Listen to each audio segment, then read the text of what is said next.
அத்தியாயம் 3. Emotional intelligence உங்களது உணர்ச்சிகளை கட்டுப்படுத்துவதற்கும் மேலும் உங்களது நோக்கை அடைவதற்கும் உறுதுணையாக இருக்கும்.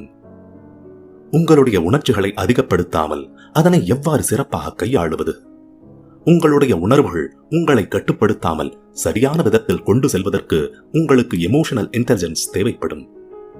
எமோஷனல் இன்டெலிஜென்ஸின் முக்கிய அம்சமானது என்னவென்றால், உங்களுடைய உணர்வுகளை கண்டுபிடித்து அதற்கான பெயரையும் குறிப்பிடும். உங்களுடைய உணர்ச்சிகளை கட்டுப்படுத்துவதற்கு இது முக்கிய படியாக இருக்கும்.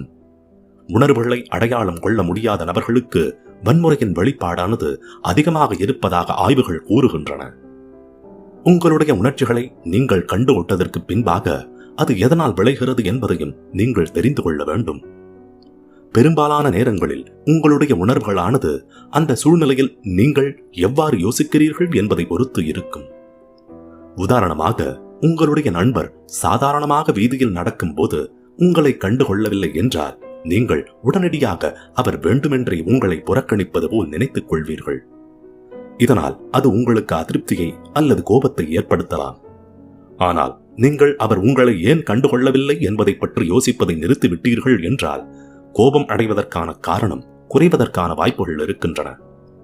உதாரணமாக, அவர் சுற்றி உள்ளதை பற்றி உள்ள கவனத்தில் அல்லது வேறு யோசனையில் உங்களை கவனிக்காமல் இருந்திருக்கலாம்.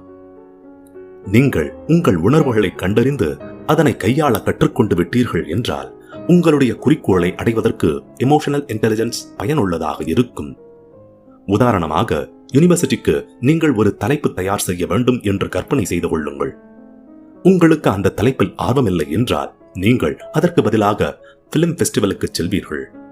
உங்களுடைய உணர்வுகளை கட்டுப்படுத்துவதற்கு எமோஷனல் இன்டெலிஜென்ஸ் பயனுள்ளதாக இருக்கும். அந்த தலைப்பு உங்களுக்கு பிடித்தமற்றதாக இருந்தாலும் நீங்கள் அதனை வேறு கோணத்தில் இருந்து பார்ப்பதற்கு முயற்சிக்கலாம்.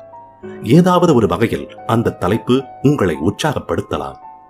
அதேபோல் அந்த பிலிம் ஃபெஸ்டிவல் உங்களை எவ்வாறு உணரச் செய்யும் என்பதை தெரிந்து கொண்டதற்கு பின் நீங்கள் அது குறித்து மனநிறைவு கொள்வதையும் மேலும் அது குறித்து உற்சாகம் கொள்வதற்கான நேரமும் உங்களுக்கு கிடைக்கும்.